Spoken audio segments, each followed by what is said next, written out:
Imagine 4 nightmares that refuse to fade, the most horrifying unsolved stories ever, the kind that still haunt towns, families, and anyone brave enough to look back. A babysitter who turned trust into a weapon, a staged scene that split a small town in two, a man known only by a nickname and a sermon, a phantom who owned the night and then vanished. These are the cases people whisper about, the ones that never let go. Ready? Let's begin. Between 1980 and 1982, a young woman named Christine Falling killed 5 babies and 1 elderly man. She was called the Babysitter from Hell, and the scariest part, nobody stopped her for years. Christine was born in 1963 in a small town called Perry, Florida. Her birth name was Christine Laverne Slaughter. Even that last name, Slaughter, sounds like a bad omen. But the truth is her problems began long before she could speak. Her mother, Anne, was just 16 when Christine arrived. Her father, Thomas, was 65 years old. That is not a normal home. Thomas worked as a woodsman. He was known to be rough, quick to anger, and gone for long hours. Anne was not a steady mother. People said she would disappear for months at a time. Sometimes she came back pregnant. Sometimes she did not come back at all. The house was full of children, poverty, and fights. Thomas, the father, said he only believed that the youngest boy was truly his. He treated the other children like they did not belong to him. That meant more yelling. That meant hunger. That meant nobody felt safe. When Thomas hurt his back at work, Anne returned to help. But the home did not become calm. It became louder, meaner, and more unstable. When Christine was 4 years old, her parents said they could not care for her and her sister Carol. The girls were adopted by a different family, the Falling family. At first glance, the Fallings looked like church-going people who lived by the rules. But inside their house, things were ugly. The adoptive father, Jesse Falling, abused the girls. The police arrested him twice. Both times, nothing stuck. The cases fell apart. The girls had to keep living there. Later, a pastor in their church noticed something was wrong. With his help, the girls were sent to Great Oaks Village, a foster home in Orlando for neglected and abused kids. Christine said she liked being there. She had food. She had a bed. She had some peace. But the staff had another view. They wrote that Christine often lied, stole small things, and broke rules to get attention. Other kids said she could be scary. There were signs that should have worried any adult. Christine hurt animals. She dropped cats from high places to see if they had 9 lives. She strangled kittens and said it was love. We all know what that means later. When a child hurts animals, it is a strong warning sign that worse things can come. Christine also had health and learning problems. She had seizures. She gained weight. She struggled in school and never went beyond a 6th grade level in her mind. She did not understand social cues. Other children teased her. She grew up feeling weak, angry, and alone. After about a year in the foster home, the system sent Christine and Carol back to the Falling house. The abuse continued. One day, in 1975, Jesse beat Christine so badly that she was covered in bruises. The next day, he forced her to wear shorts to school so everyone could see the marks. That was humiliation on purpose. The girls ran away. For a short time, a friend's family took them in. Soon after, Christine left to find her birth mother again, who was living in a small farming town called Blountstown. At 14, Christine married a man in his 20s. The relationship was not healthy. There were fights and beatings. In one wild moment, Christine threw a heavy stereo at him. After 6 weeks, the marriage ended. Then something else started. For the next 2 years, Christine went to hospitals again and again, 50 times. She told doctors that she saw red dots in her eyes. She said her period was killing her. She said a snake bit her. None of this was supported by tests. Doctors could not find real problems. It looked like she needed attention, comfort, and a way to feel seen. Christine also wanted to belong. She wanted to feel important. Babysitting gave her that. It gave her a role.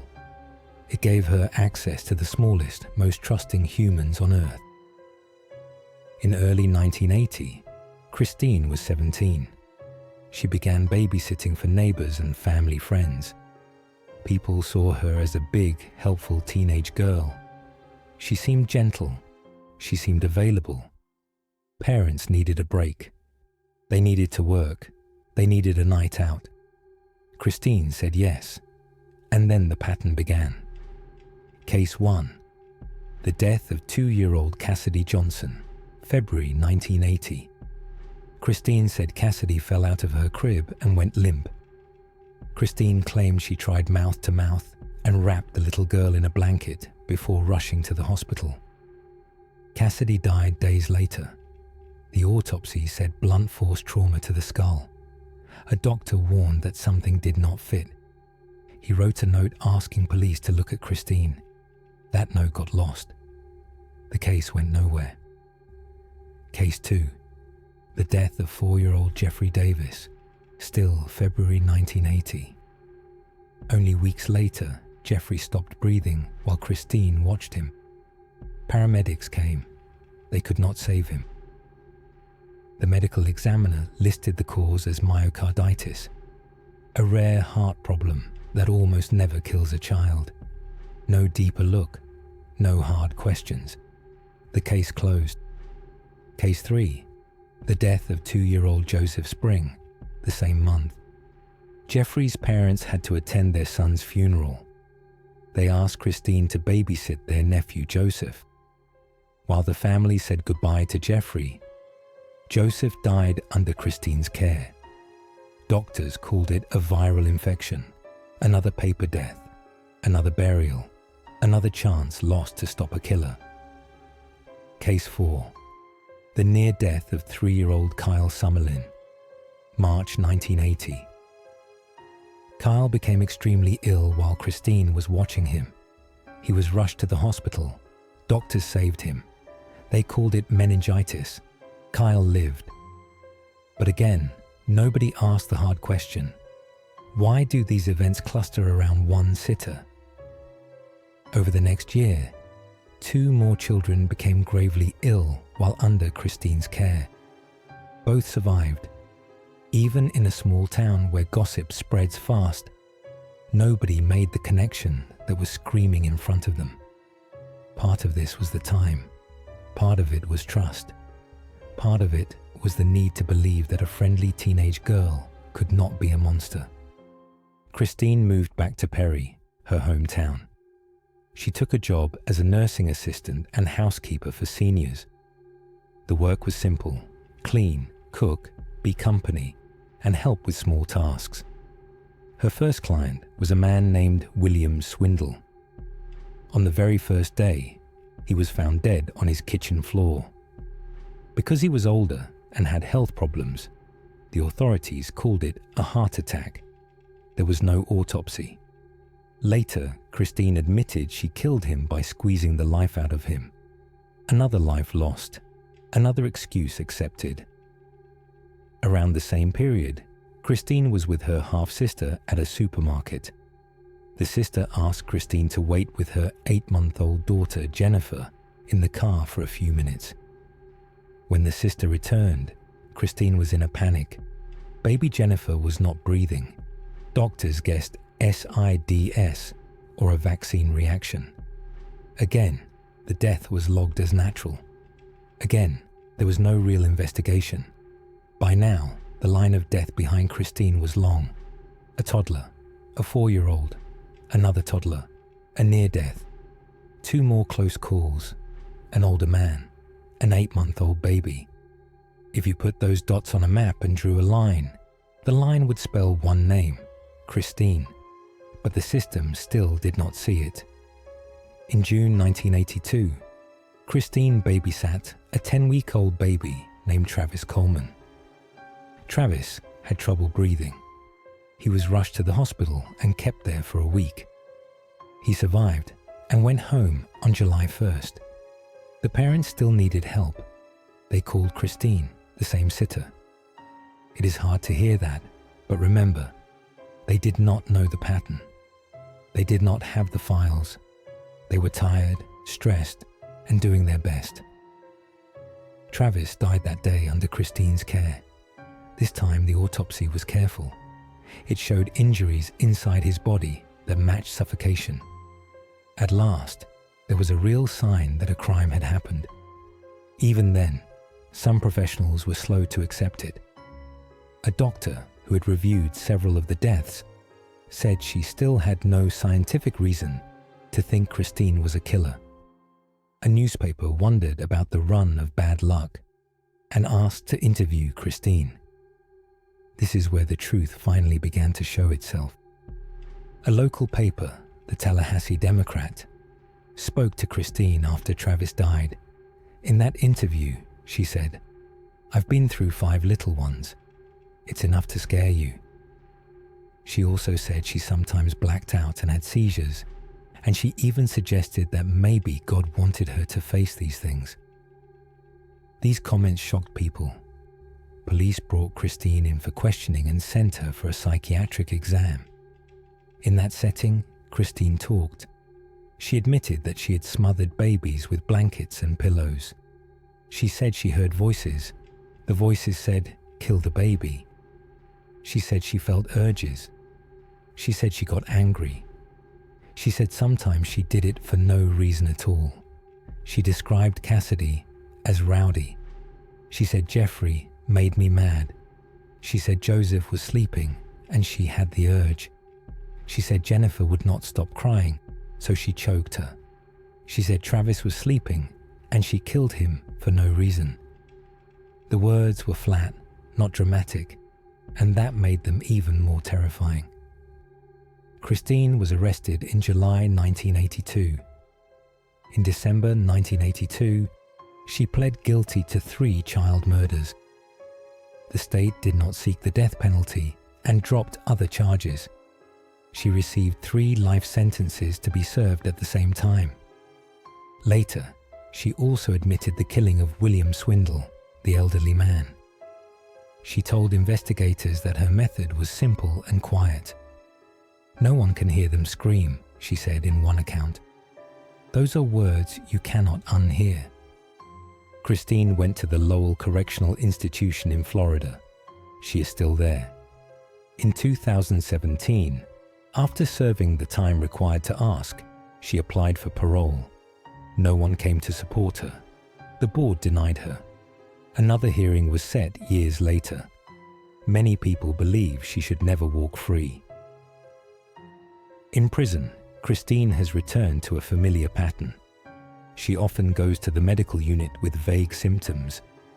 Some doctors think she shows signs of Munchausen syndrome, a condition where a person fakes or causes symptoms to get attention.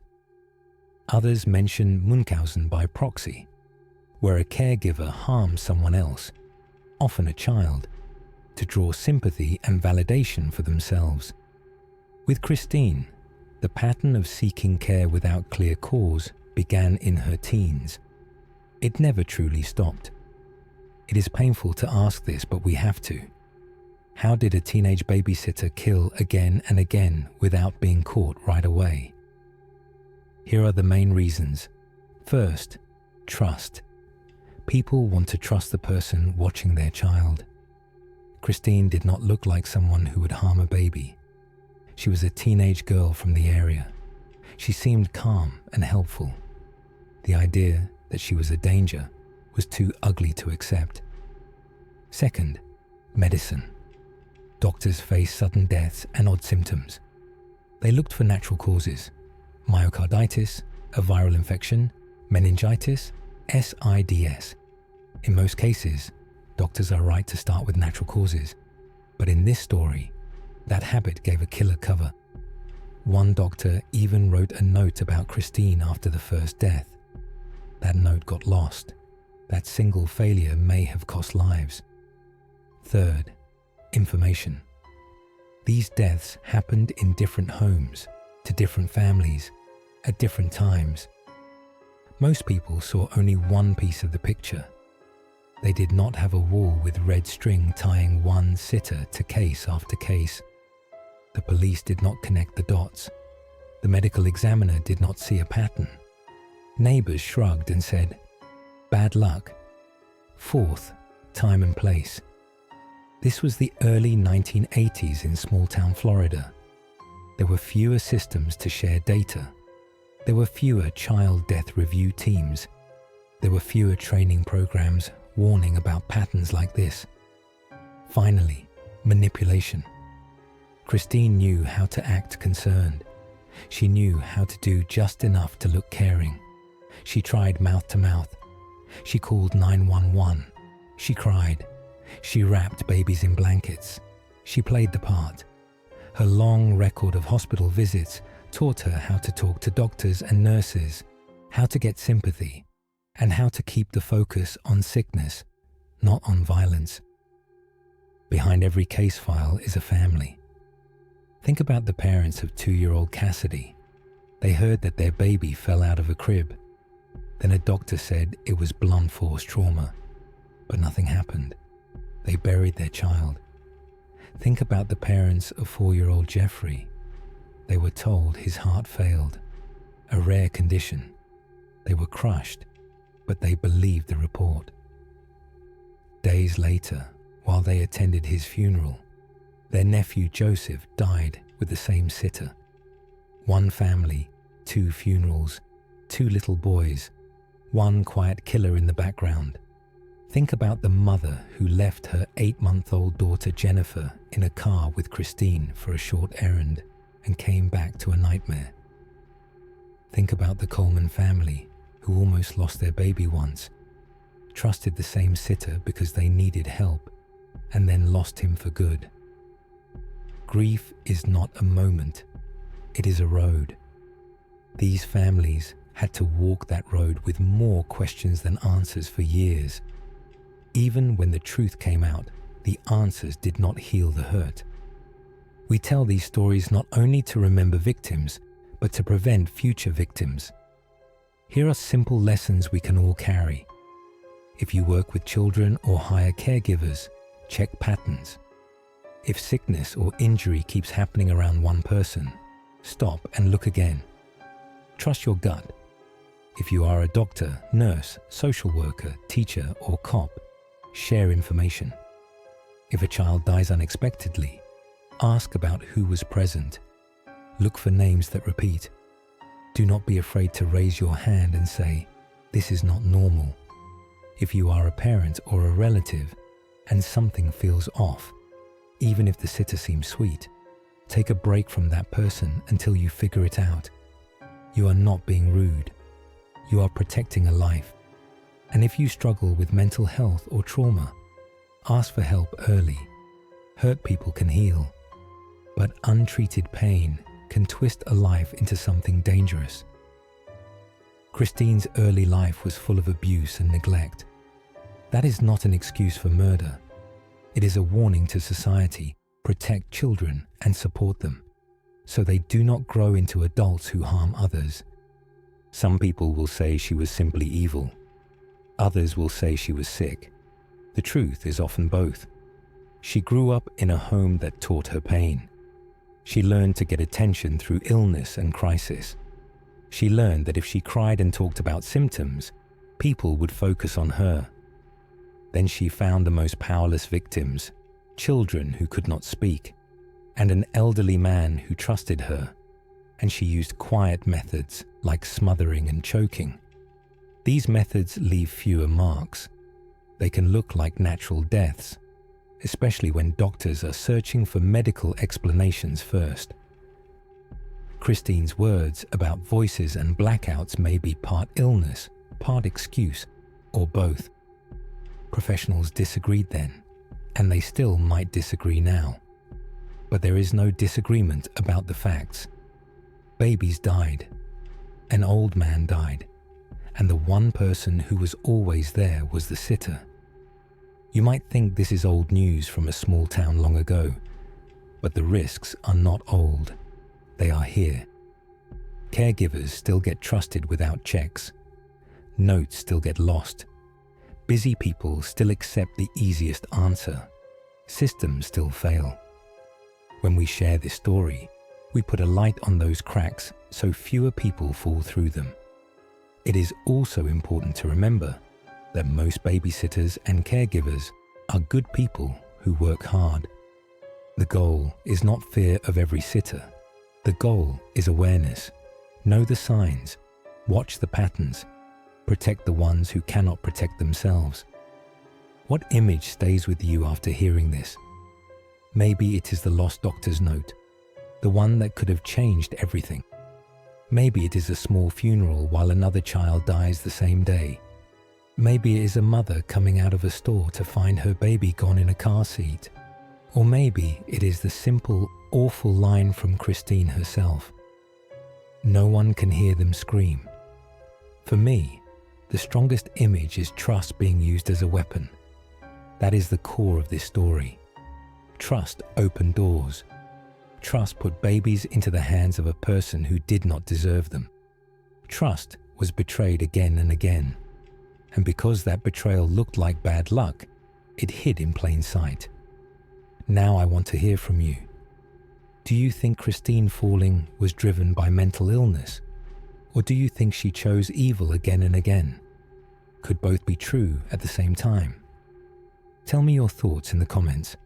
If this story opened your eyes, please like this video, subscribe to the channel, and share it with someone who cares about true crime and child safety. And if you want more stories like this, check the True Crime playlist linked in the description. There are more cases there, carefully told, easy to follow, and made to help us learn. Thank you for listening. Stay alert, protect the vulnerable, and as always, make good choices. End of story 1. Now we travel to a quiet lake town where a broken window, a hateful scrawl, and a glowing smartwatch turned a hate crime into something else entirely. Prologue. On a quiet Sunday evening, a call reached the dispatcher at 1917. The voice was tight and fast. A man was lying by the empty pool at the old lakeside spa. He was not moving. There were nasty words sprayed on a tiled wall. A window looked broken. The caller did not give a name. Then the line went dead. Police cars rolled through the small town of Dolní Luhy toward the dam. The old spa sat to the side of the lake like a shell from another time. Peeling paint, cracked tiles, and windows that rattled when wind came off the water. There, by the edge of the dry pool, officers found a young man. A watch glowed on his wrist. His stage name was Luna. His real name was Oliver Stepan. It looked like a hate crime. It looked like a break-in. It looked like the kind of story people repeat in whispers, an attack on someone different, someone visible.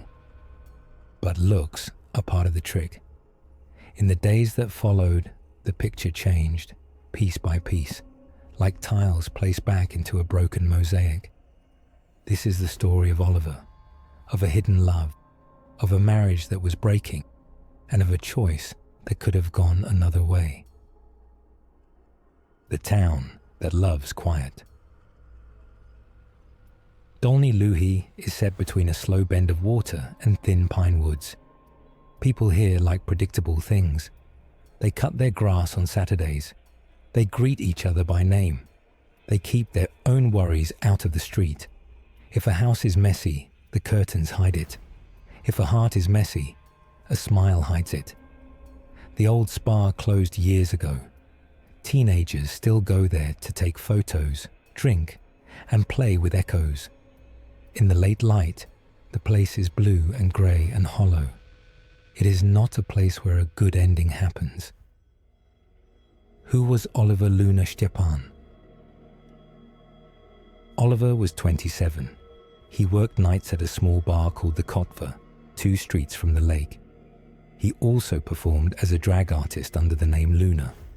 On stage he was bright and big. Off stage he was soft. He noticed if a guest was about to drink too much and offered water and a stool near the door. He saved coins in a jar to buy a used ring light so he could film makeup tips for new performers. He wanted to start a tiny weekend show in the bar's back room.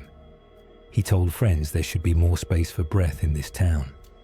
A few people adored him. A few did not. That is normal. It is the same in any town. The other side of the same town. On the council, there was a man named Adam Vavra. He was 37 and served as deputy mayor. He spoke well at public events. He had a neat tie knot. He shook hands in a way that made people feel seen, at least for a moment. He lived in a bright apartment with his wife, Clara. She was 34, organized, and good at making things look right. The towels in their bathroom were folded in thirds, all the same. The photo frames stood straight on their shelf. Adam and Clara had a story that fit the town. It was a story about order. It did not have room for large secrets. 2 lines cross. Adam met Oliver at the bar first, then again at a small library event about local culture. They talked about the lake path, old buildings, and how a town says yes or no to change. The next time, they talked longer. They found a bench near the water where the highway sounded like a far river. They met again, and again. Their messages were short at first. "Are you okay? Can we talk?" "After 10, by the spa." It was a line they crossed one night when the lake was still and the sky was too clear. They told themselves it was private. They told themselves no one would get hurt. Secrets often begin with that sentence. Secrets do not stay small. The call, the scene, the first theory. When police found Oliver that Sunday, he lay near the deep end of the empty pool. There was sharp bruising at the back of his head. The words on the wall were ugly and fast, as if sprayed by a hand that was running. One window in the changing room had a hole. Glass lay in a glitter of small squares. Lieutenant Lenka Vesela walked the scene slow, with a notebook open. She is not loud. She does not rush to a headline. Still, the first idea came easy. A hate crime. It fit the wall. It fit talk in the town. It fit the fear in the bar where Oliver worked. The local press arrived. Cameras clicked. Into the space stepped Petra Hola, the deputy mayor's public relations manager. She asked for calm, for privacy, for patience. Reporters wrote her words down. Off the record, people whispered other words. Targeted, attack, outsider. That was the surface. Below it, the details began to point a different way. When science starts to speak. The medical examiner's first report said something clear and cold. There was water algae in Oliver's lungs. He had taken water into his body while he was still alive. He had not died only from a blow to the head. He had drowned. His smartwatch showed a spike in heart rate at 1842. Then it fell. If you place those numbers against the time of the call, 1917, you see a window of minutes when someone could have made a phone call or asked for help. Someone did not. Lieutenant Vesela looked again at the broken glass by the window. Most of it lay not inside the changing room, but outside on the terrace brick. When a person smashes from outside to get in, glass usually falls in. When a person stands inside and swings out, glass falls out. It is a small difference. It matters. She also looked at the words on the wall. The lines were rushed, not strong. Paint still smelled sharp. The can could not be found. Cars and phones. A small camera by the dam road caught cars that evening as they went by. At 1822, A compact car registered to Klara Vavrova passed toward the old spa. At 1831, a sedan registered to Adam Vavra went the same way. The camera did not see who sat inside. It only saw shapes and times. Adam turned his phone location off for a block of time that night. He said later he wanted some quiet at the water path, that he often turned off notifications to stop his mind from buzzing. He also said, more quietly, that he had hoped to see Oliver and talk. His hands shook when he said it. Klara said she had been home organizing the week's meals. She liked to have order before Monday.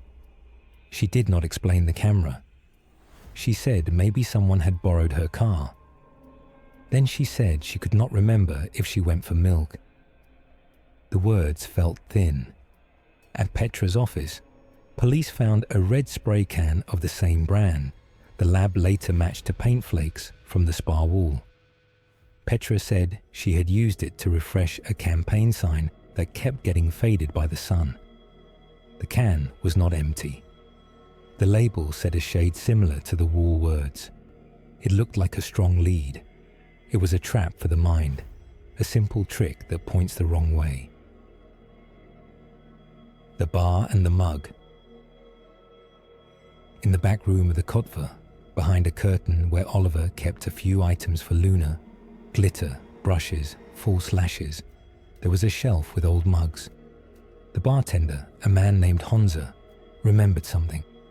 A woman had come on a quiet Sunday a couple of weeks before. It was the deputy mayor's wife, I think.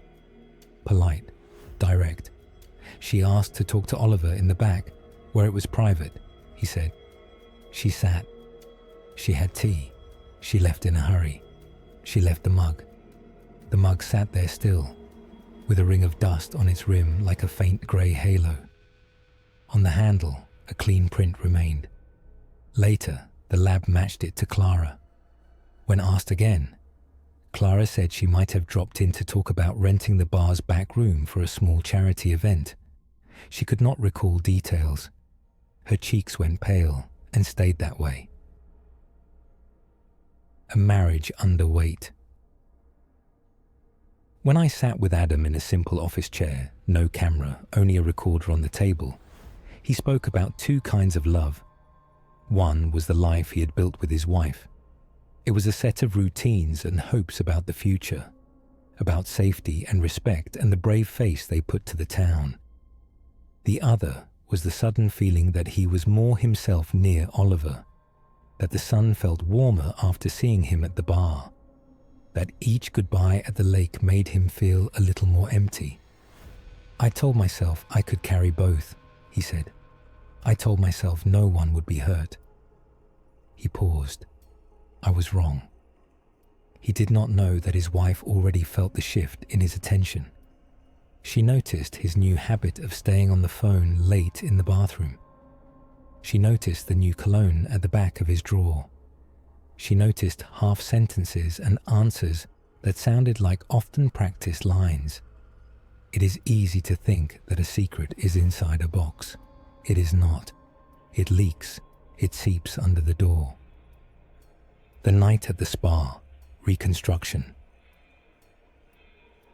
What follows is the picture put together by the investigators, the lab, camera times, and two confessions told at different times with gaps between them. It is not a perfect video, but its shape is strong. At 1822, Klara drove toward the old spa. She had set a meeting with Oliver by message from a number that was not hers. She told him she wanted to talk woman to man, to end something before it broke more than it already had. Oliver believed in calm talks. He said yes. He brought his phone and his new ring light in case he wanted to film a quick makeup tip. While there was still daylight, he tried to make useful things out of odd minutes. Inside the changing room, the air was cool and smelled like wet dust. The two sat on a bench. They spoke quietly at first. Then the words rose and fell.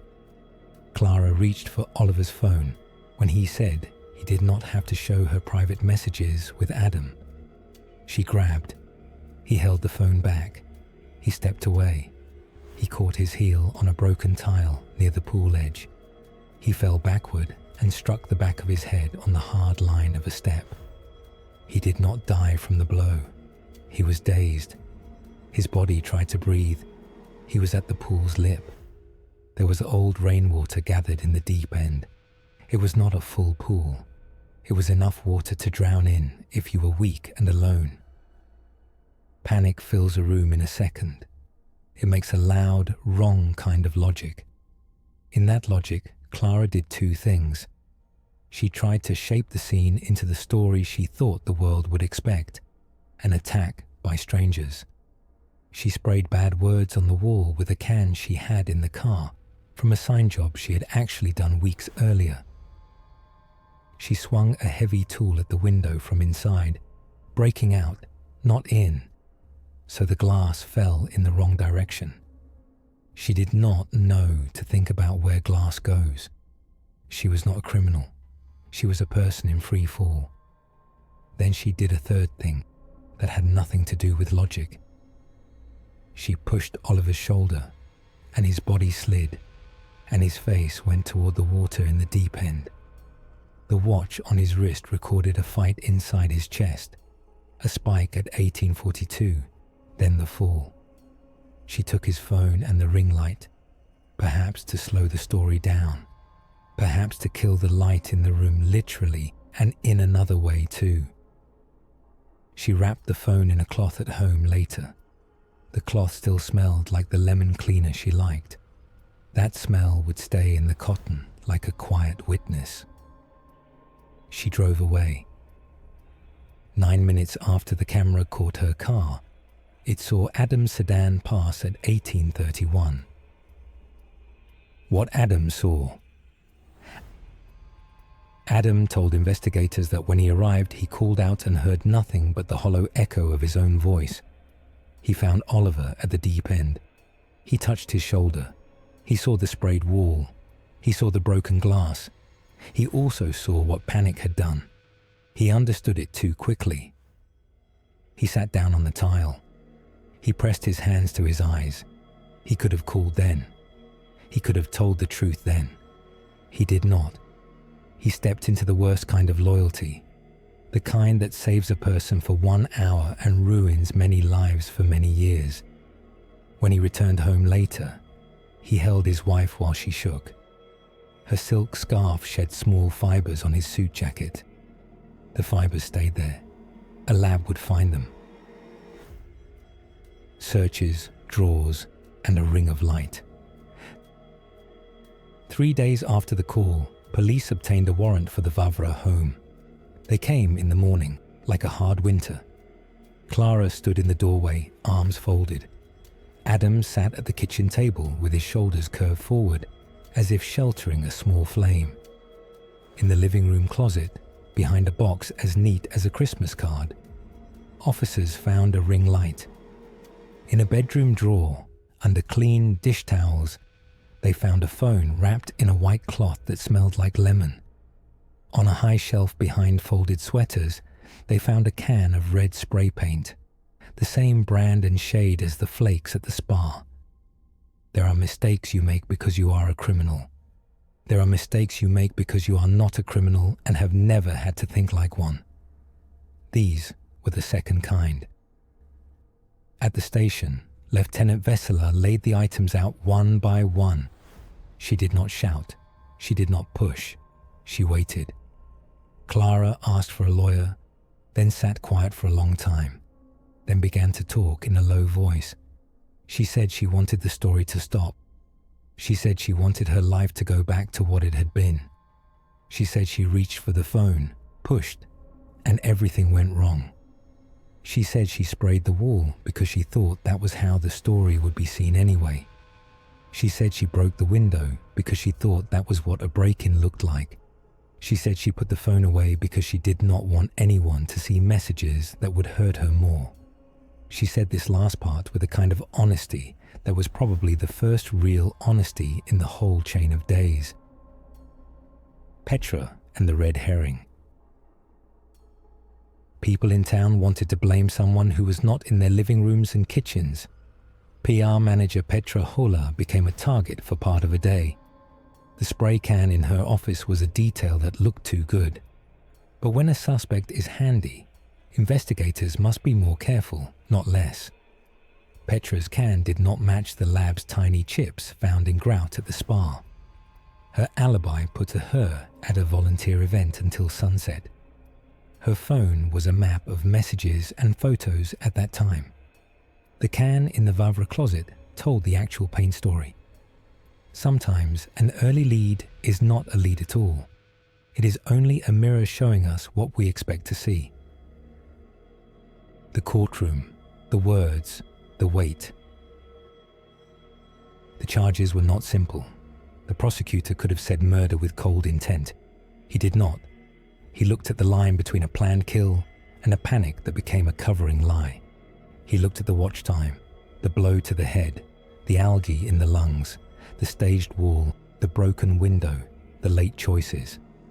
He filed for manslaughter with aggravating factors and for tampering with a crime scene. He also charged Adam with obstruction and accessory after the fact. In court, the room was still.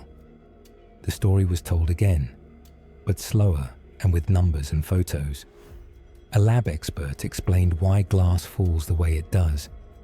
The smartwatch data came up on a screen as a simple curve, a mountain that rose and dropped. You could feel the room breathe in when the curve went down. The bar's mug sat in a sealed bag with a print that did not lie. The camera times ticked in blue in the bottom corner of 2 grainy videos. Honza from the bar said he had made tea for a polite woman with a straight back and had left them to talk. A neighbor said she saw the Vavra car return early while there was still color in the sky. The neighbor did not want to be on camera. She said she had plants to water. Adam, on the stand, did not make himself a hero. He did not ask to be made clean. He said he was sorry. He said the word as if it could remake time. It could not. He described how the air felt heavy by the pool. He described the wrong kind of loyalty. He looked at his wife. He looked at the floor. He looked at the judge. Clara stood with her hands folded, as if in church. She said she pushed. She said she sprayed. She said she broke. She said she was sorry too. The word felt thin by the time it reached the back row. The judge spoke softly. She said that pain explains but does not erase. She said that staging a scene is a choice made in minutes that follow a mistake. She said that those minutes matter. She sentenced Clara to years in prison for manslaughter and for tampering, with the possibility of parole later. She gave Adam a suspended sentence on the obstruction charge and community service. She told him he would live with the weight of his choice longer than any legal term could measure. After. The bar added a small plaque on a bench near its front window. For Luna, who made room for others. People sat there and watched the street, and sometimes themselves in the glass. Young performers kept the back room warm on Saturdays. They spoke Oliver's name softly before they went on. At the lake, near the old spa, the council put a new public bench with a clean line. No plaque, just space. On summer nights, people sit and look at the water curling slow around the bend. You can hear the highway faint like a memory. You can hear birds louder. If the wind is right, you can hear kids in the distance. Petra kept her job, but wore new patience like a coat. She learned how a rumor can stain for longer than a headline. Lieutenant Vesela moved to her next case. There is always a next case. She kept the same small notebook. She still walks scenes slow. She tells young officers to look at where the glass lies first thing. It saves time. Adam works different hours now. He does not go to events where cameras are too bright. He writes letters he does not send. He goes to the bench sometimes and says names into the wind that carries them away. What people said when it was over. When I asked Honza what he remembered most, he did not talk about paint or glass. He said, he always remembered when I had a bad day. He made it small for 5 minutes. That is a gift. When I asked Petra what she learned, she smiled without humor. That neat stories lie, she said, and that neat people can be messy inside. When I asked the neighbor about the night, she said, you think you know your street, you know the cars and the dogs. Then one day the story inside one of those windows climbs out onto the road.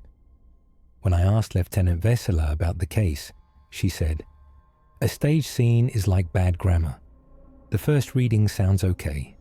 Then you read it again, and the tense is wrong. Then you see the subject and the verb do not match. When I asked Adam what he would say to someone standing at the first step of a similar secret, he said, say the hard thing before the easy lie. The easy lie is a trap. It only feels like a rope. It is not a rope. I did not ask Clara for neat wisdom. She had already said more than enough.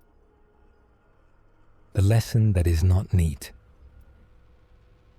It is tempting to leave a story like this with a single sentence that makes it all feel settled. Stories like this resist that. Still, there is a line I cannot get away from. Secrets are like water behind a dam. You can stack sandbags and turn up music so you do not hear the drip. But water looks for cracks. It finds them. When it goes, it can carve stone. Oliver's secret was not shameful. It was a life opening in a town that did not yet know how to make enough room. Adam's secret began with a soft smile that felt harmless. Clara's secret was the disbelief that her life could change without her permission. Each secret pressed on the same wall. The wall did what walls do. The law took its course. That is one kind of truth. There is another kind that lives outside courtrooms. It is the truth that a different choice could have been made on the bench by the lake months earlier. It is the truth that phones could have held honest messages sooner. It is the truth that pain is not a crime until it becomes an action that takes breath away from another person.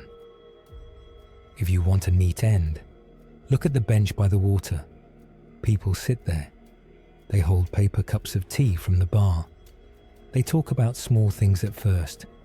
Fish jumping at dusk, a new coat of paint on the bakery door, a rumor about the council. Then someone says something true. It is not always dramatic. It is sometimes only, I don't know who I am in this town yet. It is enough. It is a small hole in a dam made on purpose, the kind that lets pressure out before something worse happens. A final note. If you came here for a villain in a mask, there is none. If you came here for a hero in a cape, there is none either. There is a young man who was kind, a public figure who hid from himself, and a woman who could not accept a world outside the lines she drew. There is also a town that will now tell the story of the old spa a different way, not as a place of ghosts, but as a place where, for a night, people made choices in a whirl of fear and love and pride. The tiles hold the marks of it. The air holds less. Time will soften it the way water softens stone, but it will not erase it. We cannot go back to 1822 or 1831 or 1917. We can only sit with what those numbers mean. We can say Oliver's name right. We can build places where breath fits. We can say the hard thing first. That is not a neat ending. It is, maybe, a better beginning. If this case gripped you, hit like and subscribe. Drop a comment with your city and the exact local time you're watching. And if you're winding down, turn on my True Crime for Sleep playlist. Links in the description. End of story 2. Next, we step into a city of music and neon, where a stranger called himself John, quoted scripture, and left almost no trace. Glasgow has asked the same question for more than 50 years. Glasgow in the late 1960s is a city of hard work and hard weekends. On Friday and Saturday nights, people put on their best clothes and go out.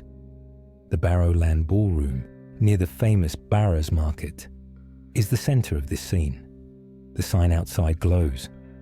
Inside, a live band plays, or a DJ spins records. The rules are simple. You pay a small ticket, you dance, you chat, you meet friends, you go home. Men and women often use only first names. Drinks are cheap. Taxis wait outside when the music ends. In this busy world, you can talk to a stranger and not feel afraid. You can blend in. If you want to go unnoticed, the crowd will help you. This is where our unknown man, that later nickname Bible John, learns to move. He is not loud, he is not drunk, he seems polite. He is, to many people, exactly what a safe stranger should look like. The first victim, Patricia Docker. On the night of 22nd of February 1968, Patricia Docker, aged 25, goes out to dance. She is a young mother who lives in Glasgow's south side. Some reports say she planned to meet friends at the Majestic Ballroom, but ended up at the Barrowland. Others place her at the Barrowland from the start. The details vary in old articles, but the key point is this. She goes dancing, she leaves in the late hours, and she does not return home. The next morning, Patricia is found murdered near her home. Police arrive. They speak with neighbors. They begin the slow work of building a timeline, where she went, who she may have spoken to, how she traveled. The case is shocking, but at first it seems like a single tragic crime. Glasgow has seen violence before. People are sad and nervous, but life continues. The Barrowland stays open. The music plays the next weekend. The second victim, Jemima MacDonald. On the 16th of August 1969, Jemima MacDonald, aged 32, goes out dancing at the Barrowland. She is the mother of 3 young children. Neighbors later say they saw her with a tall, well-dressed man. She leaves the ballroom with him. She is later found dead in a nearby abandoned building. The neighborhood reacts with fear. People tell the police about a stranger they noticed. He was neat. He had light brown or reddish hair. He seemed sure of himself. Now the police worry they are looking at more than one crime by chance. The similarities are strong. A woman leaves the Barrowland. She is later found murdered. There are no clear witnesses who can name a man, only faces half remembered in a crowd. The case feels like a pattern trying to form. The third victim, Helen Puttock, and the witness who heard John. On 31st October 1969, Helen Puttock, aged 29, goes to the Barrowland with her sister Jeannie, often reported as Jean. Inside they meet 2 men. One says he is named John. He will not drink alcohol. He speaks in a quiet, controlled way. He quotes from the Bible, and he criticizes married women who go out dancing. He has the air of a person who wants to sound moral and superior. He talks, but keeps personal facts vague. After the dance, there is a taxi ride. Jeannie, Helen, and John. In this taxi, Jeannie hears details that become the core of the police description. The man says he works in a place linked with dentistry, or talks about dental work. Reports differ. He mentions that the Ayrshire area is familiar to him, or that he lives in a certain part of Glasgow. Again, sources vary. What stands out is his controlled talk about sin and the Bible, and his refusal to drink. He might be in his late 20s to early 30s. He is well dressed and seems calm. The taxi drops off Jeannie first. She watches as Helen and John continue together. Helen never comes home. Her body is found later. Jeannie's statement becomes the backbone of a composite sketch and a profile. The press gives the unknown man a name, Bible John. The nickname sticks because it paints a picture, a man who judges while pretending to be good. He is not the angry drunk in the corner. He is the steady talker who seems safe. He keeps his head clear. He uses morality as a mask. This nickname is not proof. It is a story the city tells itself to understand fear, but it holds power and it shapes how people remember the case. A man who can quote verses and still do harm. After Helen's murder, Glasgow is deeply shaken. The Barrowland is famous. Everyone knows someone who goes there. The idea that a killer waits in that crowd makes headlines. The police organize one of the largest manhunts the city has seen. Door-to-door inquiries begin. Taxi drivers are interviewed. Ballroom staff are questioned. Men who match the sketch are asked for alibis. The sketch, sharp cheekbones, tidy hair, serious eyes, appears widely. Women are warned to be careful when leaving the ballroom. Friends promise to share taxis. Couples hold hands tighter. But the nights also go on. People still dance. They still stand at the bar and talk. Fear and routine live side by side. The Barrowland becomes a place of both joy and worry at the same time. What made the investigation hard? It is easy, many years later, to ask, why didn't the police catch him? The honest answer is that 1969 was a different world. No CCTV at doors or on streets. No smartphones to take quick photos of strangers. No digital payment trail to show who bought what drink or paid for a taxi. Bars and ballrooms used first names. A man could say, "I'm John," and it would mean nothing you could check. Crowds changed every song. People came and went. Memories blurred. Also, the suspected killer did things that made him harder to trace. He did not drink much, so he left fewer glasses or bottles to test for prints. He walked or used taxis, so there was no car to note or plate to write down. He seemed to choose victims who left alone, or with only one friend, not large groups. He kept his story vague and let others talk. He did not flash cash or fight or cause scenes. He was ordinary in the exact ways that protect a stranger. The composite sketch and the kind of man people looked for.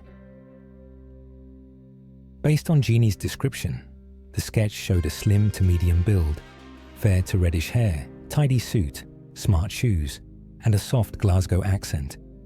He sounded educated, or at least careful with words. He sounded judgmental toward women, especially married women who went out at night. He refused alcohol, or at least avoided it. He quoted scripture. These details shaped the search. Police visited churches and workplaces. They watched dance halls. They asked dentists and dental workers if they recognized anyone.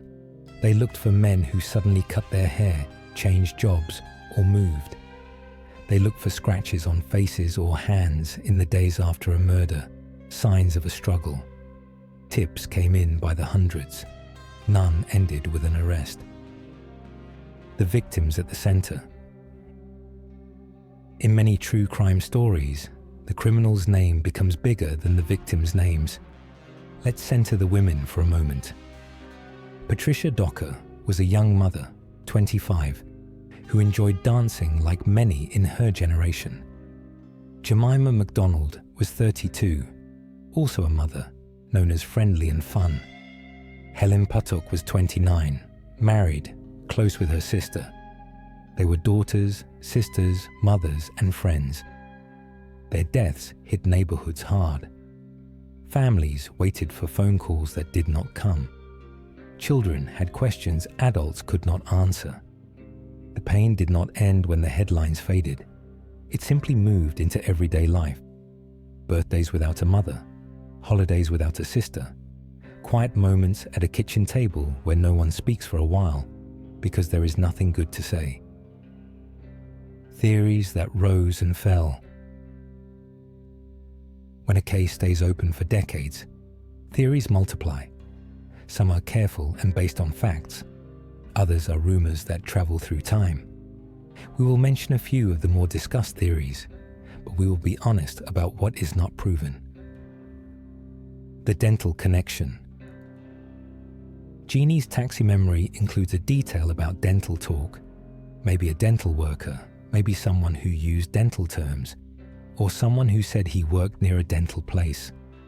This led to checks on men in dentistry, dental labs or clinics. No clear link was ever published that solved the case. The Peter Tobin suggestion.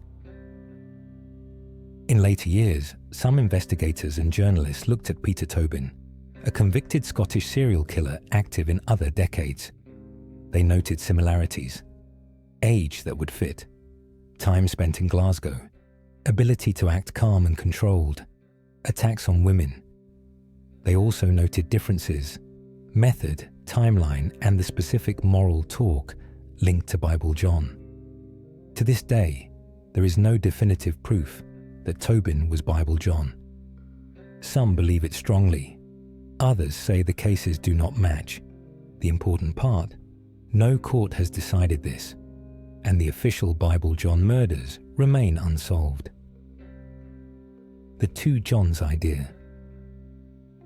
A smaller theory says maybe there were two different men named John around the Barrowland at the time. One a talkative critic and one a killer, whose paths got mixed in memory. Most scholars and police still treat the three murders as linked, but the idea shows how crowds and time can make eyewitness memories fragile. The stopped suddenly question. Why did the murders stop after 1969? People suggest several possibilities. The killer moved, married, joined the military, went to prison for a different crime, or died. Another idea is that he changed his behavior, stopped going to the Barrowland, changed his hunting ground, or shifted to crimes that did not create a clear pattern. With no later cases that match cleanly, the police could not track him forward. Forensics then and now. In 1968 to 1969, forensics were limited. Fingerprints, blood typing, fibers, footprints, tire marks. These were the main tools. DNA profiling did not exist for police use. Crime scenes were handled with care, but the standards were different. Evidence storage did not think 50 years ahead. When cold case teams later reviewed the files, they did what they could with modern tools. DNA screening was attempted on items that survived. The results, as reported over the years, were inconclusive, not strong enough to name a man in court. Could new methods help? Sometimes new testing of stored items, clothing, tape, hair, can build a partial DNA profile. Sometimes a tiny sample can produce a result with today's sensitive kits. In other countries, genetic genealogy, comparing crime scene DNA to distant relatives in public databases, has solved famous cases. Whether that is possible here depends on what evidence exists, the quality of that DNA, and the laws and policies in the UK. Even with perfect science, you still need a suspect you can place in the right city, at the right time, with supporting facts. The police work, what they tried. Old reports describe a massive inquiry.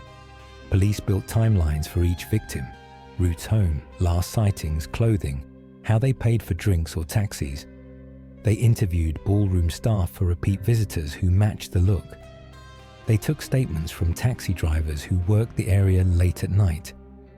They followed up anonymous letters and phone tips. They created lineups when they had a promising lead. They also tried behavioral profiling, a newer idea at the time. The profile was simple: a man comfortable in crowds, controlled, not drunk, with moral language that covers hostility toward women. He might live with family, or in a small flat. He would be neat. He might change jobs often to avoid notice. He might show interest in religion, or at least talk about it as a shield. The profile was broad. It did not catch him, but it focused the search on a certain type instead of a stereotype. The public's role. In the months after Helen's murder, letters to newspapers offered ideas. Some readers begged the police to close the Barrowland. Others said closing it would only push the problem elsewhere. Some men came forward because their friends joked they looked like the sketch. They wanted to clear their names. The community was trying to help, but help can also flood a case with noise.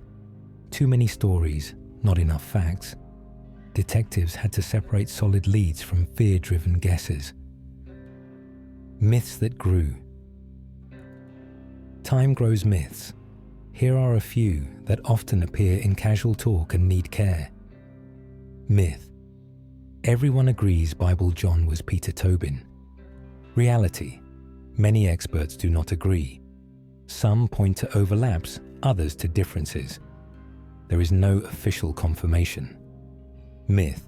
A preacher did it. Reality. The nickname suggests a strict, moralizing man. But that does not mean he was a priest or preacher. The best witness said he talked about the Bible and judged women. That is different from a proven job or role. Myth. The police ignored key evidence. Reality. It is fair to say mistakes happen in any large case, especially before modern forensics. But the scale of the inquiry shows that many officers worked hard for a long time. The main limit was the era's technology and the nature of the venue, a crowded dance hall where strangers meet. The Barrowland itself. The Barrowland Ballroom is still a landmark today. Many famous bands have played there. For some, it is a symbol of Glasgow's music life. For others, it is a place that holds a painful memory. Both things can be true.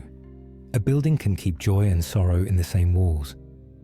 The lesson the city took from those nights was not, never dance again. The lesson was, move through crowds with care. Friends leave together. Names and routes matter. The victims' families and the long wait. When a case is cold for decades, families live in a strange time. Every new article brings hope and fear. If the phone rings and a detective is on the line, it can feel like the past is knocking on the door again. Some relatives grow quiet. Others become strong voices who keep the story alive.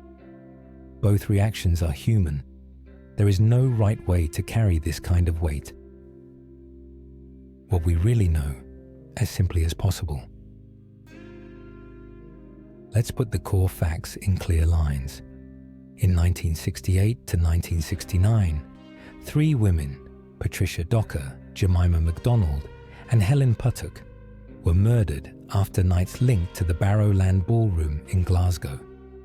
A witness, Jeannie, spent time in a taxi with the last victim, Helen, and a man who called himself John. He refused alcohol, quoted the Bible, and judged married women for going out dancing. From this witness, police created a composite sketch and a profile.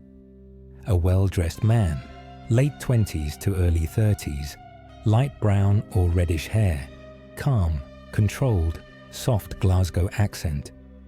Police ran a large inquiry with hundreds of interviews, but no arrest followed. The murders stopped after 1969.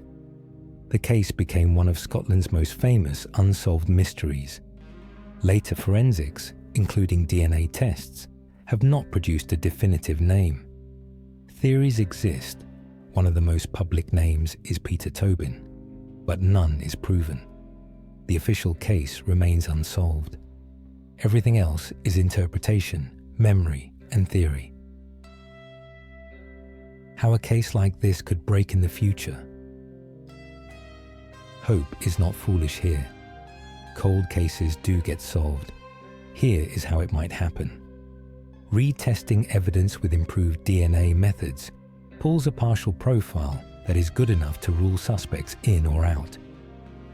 Genealogical searching, if allowed and feasible, finds a distant relative, leading to a family tree that narrows to a small set of men who lived in Glasgow in 1968 to 1969.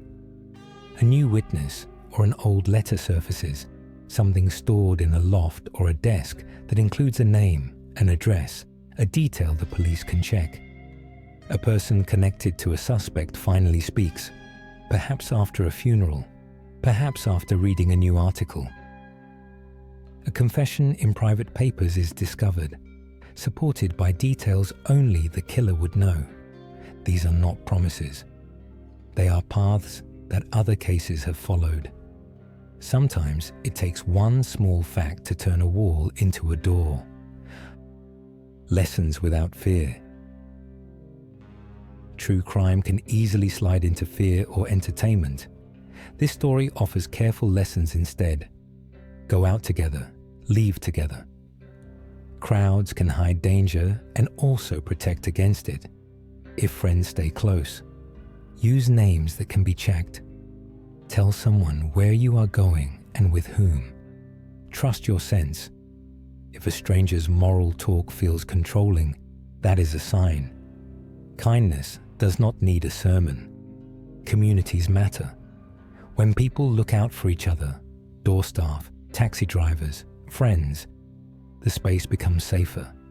These lessons are not about blaming victims. They are about honoring them by noticing what went wrong and doing better now. The lasting image. The image that lasts from Bible John is not just the sketch. It is a scene in a taxi. 3 people, a short ride, ordinary talk. A man who will not drink. A man who quotes scripture. 2 sisters who want to get home. A door opens. 1 woman steps out. She waves goodnight. The taxi drives on. That is the last time she sees her sister alive. This small scene holds the entire story. It shows how ordinary moments can be loaded with danger we do not see yet. It shows how a single witness can become the keeper of a city's memory. And it shows why this case still pulls people in. We recognize ourselves in it. The quick decisions, the trust we place in public spaces, the desire to be safe among strangers. A quiet message to the unknown man. If the man known as Bible John is still alive, he would be old now. If he is gone, he still left questions that outlived him. Either way, a simple message stands. The city remembers. Cases do not vanish just because time passes. People still care. Files still sit on shelves. Names are still spoken. The idea that no one will ever know is wrong more often than criminals think. Time is not always their friend. Why this story still matters. You might ask, why tell this again? Because memory is a form of justice.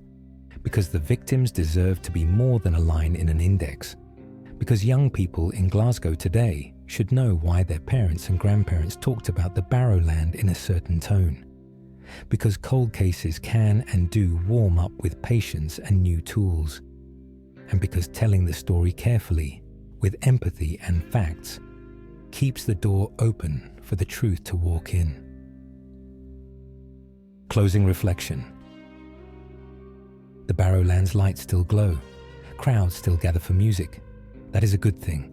Cities are alive when people dance. But somewhere in those lights, history also flickers. 3 women went out to dance and never came home. The man beside them called himself John. He talked about the Bible. He left almost no trace. The city looked for him then. People are still looking. Maybe the answer is in a file box. Maybe it is in a freezer tube. Maybe it is in someone's memory, waiting to be told. Until that day, the question remains. The same question that opens this report and closes it. Who was Bible John? CTA friendly and direct.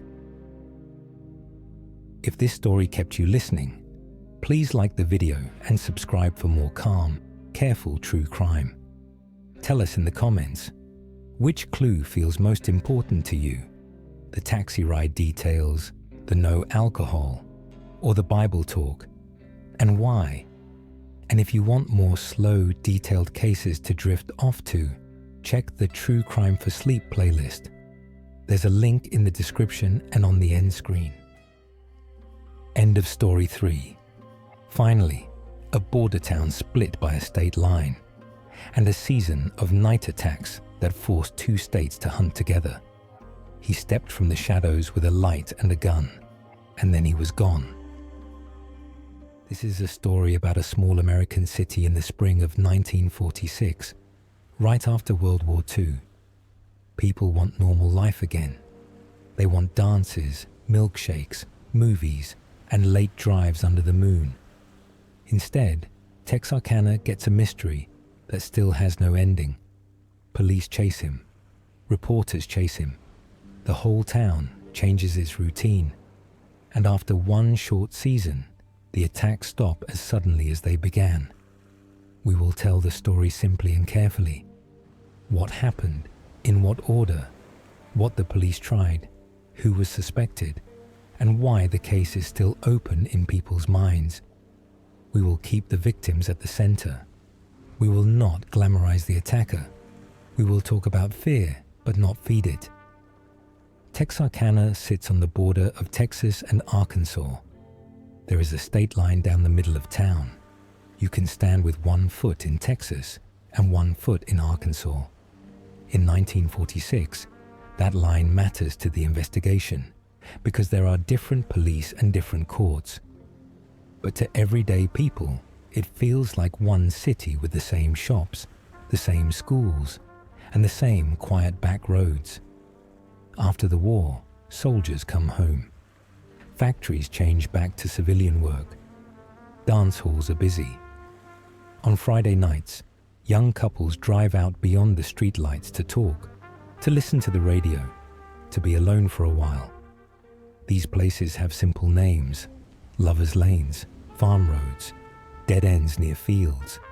They are private, but they are also exposed. A car is a small island in a big dark sea. It begins with a Friday night drive in late February 1946. A young man and a young woman park on a quiet road just outside town. A man appears with a flashlight and a handgun. He shines the light through the window, so all the couple can see is the circle of white and the shape behind it. He tells them to get out. He speaks a few short sentences. Sometimes he pretends to be law enforcement first, a trick that lowers defenses and buys seconds. What follows is fast and brutal. The attacker keeps control by ordering, striking, and threatening. The couple survive, but they are badly hurt and in shock, and they rush to tell the police. This first attack carries important clues. The attacker is calm and efficient. He uses a handgun and a bright light to blind and confuse. He likely has local knowledge.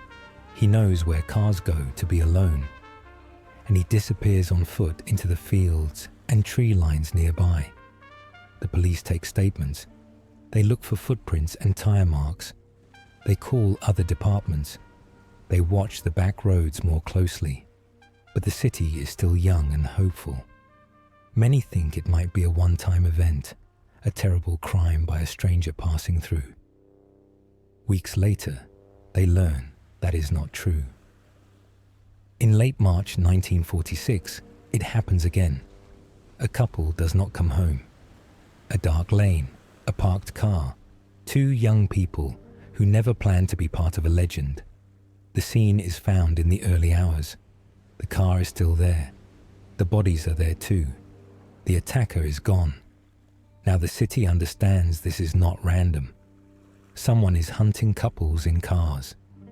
The press calls him the Phantom because he appears and disappears like smoke. Tips flood in from both states. Patrols double. Parents make new rules. Hardware stores sell out of locks. Gun shops sell out of ammunition. The calm after the war breaks again. a pattern begins to show. The Phantom chooses secluded roads just outside the city's glow. The initial approach is fast, light in the eyes and a gun at the window. He forces people out and then attacks. He leaves little behind, few prints and few clear tracks. Detectives from Texas and Arkansas now work side by side. They compare notes, compare shell casings, compare timings. They ask radio stations to play warnings. They beg couples to stay in lit public places. Some people listen, some do not. And the Phantom continues. In mid-April 1946, two friends have a busy Saturday night. One plays saxophone in a local band. After the show, they plan to meet, talk, and drive home. They do not arrive. The search begins with calls to friends and families, and within hours, cars and officers fan out along dirt roads and farm gates. One body is found near a gravel shoulder. The other is found later, farther away. The delay is heavy on the city's heart. People volunteer to walk fields with lanterns and flashlights. Reporters write about how quiet the country sounds when dozens of feet move through it at once. This third attack adds more fear and more questions for investigators. The Phantom can move victims or make them run. He may know multiple routes into the same area. He is not afraid of search efforts. He leaves and stays gone. And the weapon and behavior still look like the earlier attacks. Now the streets are different. After sunset, windows light earlier, doors lock earlier.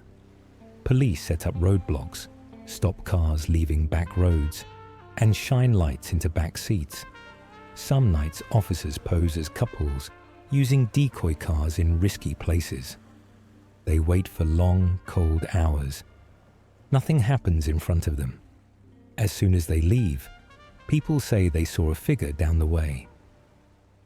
In early May 1946, a new kind of attack brings fear into the center of everyday life. A married couple live in a rural home with fields and a road not far away. It is evening. A radio hums. A chair creaks. Through a window, a rifle fires. A man inside the home is shot. His wife tries to help, then tries to flee. The attacker is outdoors, shooting through glass into a room filled with light. The wife is badly injured but survives. She runs to neighbors for help, leaving a trail that later reminds detectives how small actions save lives. This attack sends a louder message than the others. Even home is not safe, not cars, not farmhouses, and the city tightens like a fist. Police note the difference in weapons. Earlier attacks used a handgun. This one uses a rifle. They ask if this is the same man changing tools or a copycat who wants to claim the fear. The timing, the control, and the short season of violence keep the debate alive for years. Panic grows fast. Patience is harder, and the police must do both. Act fast to save lives and act slow to avoid mistakes. They form a joint task force where Texas Rangers, Arkansas officers, city police, and county sheriffs share information. They offer rewards, take tips, and keep phone lines busy. They support curfews and heavy patrols. They use dark lanes as bait with hidden backup teams. They check gun sales at stores and pawn shops. They look at service records as men move through bus stations and rail depots after the war. They study ballistics, the bullets and casings and the marks they carry, and they build charts on the wall. They manage press strategy, deciding what to tell the public and what to hold back so the attacker cannot track them. Meanwhile, the city changes its nightly rhythm. Movie theaters seat couples in the middle rows, not the back. Dances end earlier. Parents pick up teens from dates. Cafe owners walk staff to their cars. Porch lights stay on all night. Hardware stores order extra deadbolts. People carry flashlights and whistles. Everyone becomes a lookout. The case also pulls out the worst parts of a frightened crowd. vigilantes with rifles on the seat, false accusations against neighbors, and pranks that waste police time. Officers must chase every call but keep the core team focused. Fear is loud. Facts are quiet. The job is to listen for facts. A case like this produces hundreds of suspects. Some are named by neighbors who always thought he was strange. Some are named by family members who are afraid of what they know. Some are just men who match a rough description, a certain height, a certain face, a certain car. One name rises above the rest in later talk. A local car thief and burglar with a history of violence and a record across state lines. He is already known to police. He is arrested for other crimes. His wife says alarming things, then pulls them back. He faces charges, but no jury ever convicts him for the Texarkana murders. The reasons are legal and complex. Rules about spousal testimony at that time, thin physical evidence, and facts that feel right but do not meet the standard of proof. To many detectives, he feels right. The timing of his movements, his access to cars, his temper, his skills. But feeling right is not proof. Police do not get to choose the truth by instinct. They need evidence that stands in court. The case remains open. The suspect remains a shadow in the news, and the phantom remains a question. Other suspects appear in the following years: traveling workers, men who left town suddenly, men with scars and stories and alibis that do not walk straight. Some are cleared, some are never fully checked because time moves on and files are boxed. If you stack all the names behind each other, you get a long human line. Somewhere in that line might be the man, or he never stood in the line at all. Crime scenes in 1946 offer less than today. There is no DNA. There are no surveillance cameras. Phones are fixed to walls and do not track location. Forensics focus on bullets and casings, linking cases by caliber and tool marks, with patterns that suggest a pistol in the first 3 attacks and a rifle in the farmhouse shooting. On tracks and prints where dirt roads hold shoe prints for hours, then lose them to wind and tires. On tire marks that help if the attacker drives and mean little if he parks far away and walks in. On timelines, who saw what and when, who heard a shot or a scream or a car door. On victim routines, when they left home and who saw them at a cafe, a show, or a station. And on guns in the region, pawn shops, sporting stores, and private sales where many guns pass from hand to hand without paper trails. Silence is part of the evidence too. The phantom likely watches. He chooses paths that are dark but close to escape routes. He knows when late trains roll by and when patrol cars loop back to town. He uses ordinary darkness as cover, not clever disguises, and he leaves few souvenirs. That points to a man who practices control, not a man who stumbles. The Texarkana attacks run from late winter to early spring, a brief but intense season. Many serial offenders show cycles that stretch years. The phantom burns hot and then goes silent. Why? People suggest he was arrested for another crime and sat in prison while the case cooled. Or he moved to a new state, a new life, a new name. Or he married or joined a household where his nights changed. Or he died in an accident or from illness. Or he changed his hunting ground or his victim type. So later crimes were never linked back to Texarkana. Each theory fits some facts and fails others. The case stays where it is, open in the files and closed in the court. True crime can drown in details about the suspect, so turn the lens back to the people who were lost and the people who lived. In news articles, their names come as pairs and timelines. In life, they were children, friends, students, musicians, partners, and neighbors. They had plans and inside jokes and favorite songs. That is what the phantom took. Not just lives, but future plans. For the families, the rest of 1946 is a year of funerals, quiet kitchens, and empty chairs. Mothers write letters to relatives. Fathers mow lawns and stop halfway, standing with hands on the handle, staring at nothing. Sisters wear a coat that still smells like the person who is gone. Friends carry guilt for arriving 5 minutes late or taking a different road. These are the private facts behind the public story. For survivors, the echo is different but heavy. They tell their story again and again to nurses, police, reporters, and cousins. They wake in the night when a car slows on the street. They flinch at a flashlight in a backyard. They learn to repeat the same sentences because repetition is easier than explaining everything again. Courage is not always loud. Often it is a quiet voice telling the same truth for years. Reporters come from Dallas, Little Rock, and farther away.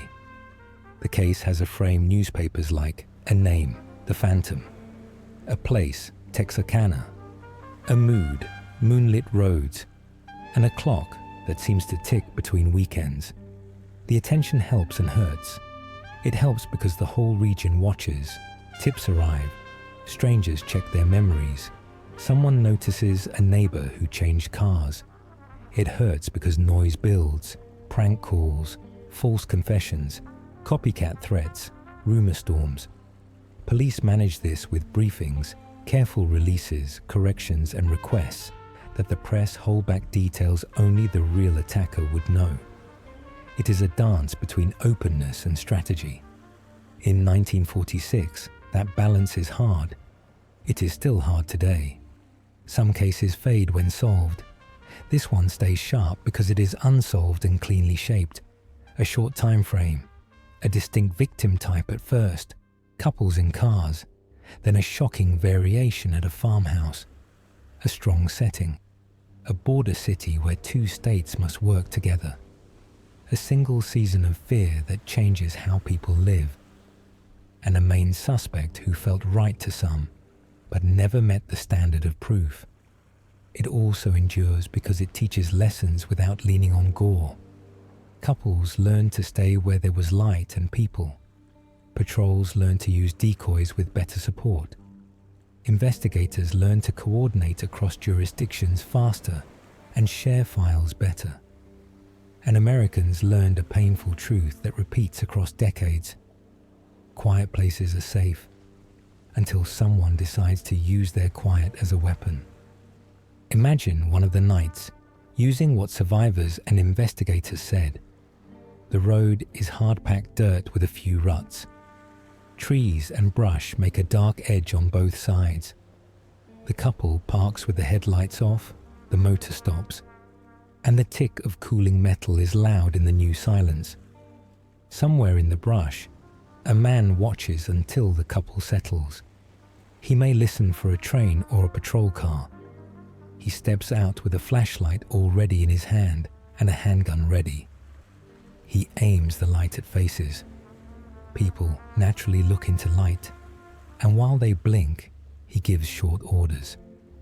He keeps distance, staying outside the reach of a hand or a door swing. He pushes people out of the car, away from the horn and the radio and the keys. He acts quickly, then leaves on a path he already traced in his head. He does not start a car nearby. He walks into darkness, uses ditches or fence lines, and is gone. This is not clever like a movie villain. It is simple and brutal. It is the kind of plan a person can repeat. That is part of why it is so dangerous. Some people ask if we have two attackers here, one who targets couples in cars with a pistol, and another who shoots a man through a window with a rifle. The timing and tone feel linked. The tools differ. There are cases where different weapons are used by the same person because of opportunity or risk, and cases where copycats appear. Without DNA or a confession, we cannot be sure. What matters is that the attacks together shaped behavior. Whether it was one man expanding his range or two men acting in the same season, Texarkana's nights changed. The police had to protect against both patterns: cars on dark lanes and homes with lit windows beside open fields. If this case happened today, officers would have license plate readers near highways and key exits, cameras at gas stations, stores, and intersections, cell phone records and location data with court orders, DNA from touchpoints in cars and on clothing, gunshot detection systems in some cities to time and locate gunfire, unified databases to compare bullets, casings, and gun sales, public alerts by text, and social media tips, for better and worse. Would that solve it? Maybe. It would create more leads and also more noise. The lesson is not that we would catch him easily. The lesson is that tools help, but disciplined work matters most. Timelines, interviews, neighborhood knowledge, and a community that notices what is normal and what is not. By summer, the attacks stop. The Phantom is gone. To where, no one knows. The city tries to breathe again. Curfews soften. Dance halls fill again. Couples return to lovers' lanes carefully, in 2s and 4s, with a car parked behind them to block the road. The border of Texas and Arkansas goes back to being a line on a map, not a line in a manhunt. But the case never really ends. It becomes a story parents tell. It becomes a chapter in true crime books, a podcast episode, a documentary, and a question new detectives still ask when they open old boxes. What did we miss? Is there a letter we did not read? Is there a cousin who heard something at a barbecue in 1953? A gun that changed hands 3 times and sits in a box in a barn? One day, a small thing might turn the wall into a door. That is how cold cases break. A name scribbled in a Bible, a pawn ticket in a shoebox, a family story that feels different after a funeral, a gun taken apart and hidden in a shed that a grandchild finally cleans. It happens, not often, but it happens. Here is what we can say for sure. In Texarkana in 1946, a series of night attacks on couples in cars, and later on a farmhouse, left 5 people dead and others injured. The attacker was called the Phantom Killer, the Texarkana Phantom. The pattern showed a handgun in the early attacks and a rifle in the farmhouse shooting. The attacks caused citywide fear, joint police action across Texas and Arkansas, curfews, and decoy patrols. A main suspect drew heavy police attention, but was never convicted for these crimes.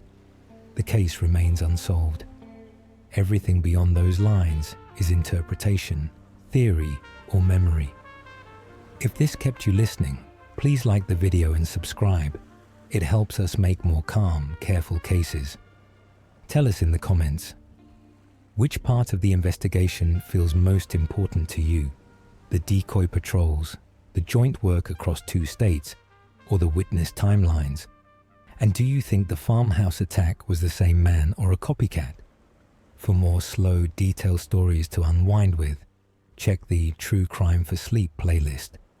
There's a link in the description and on the end screen.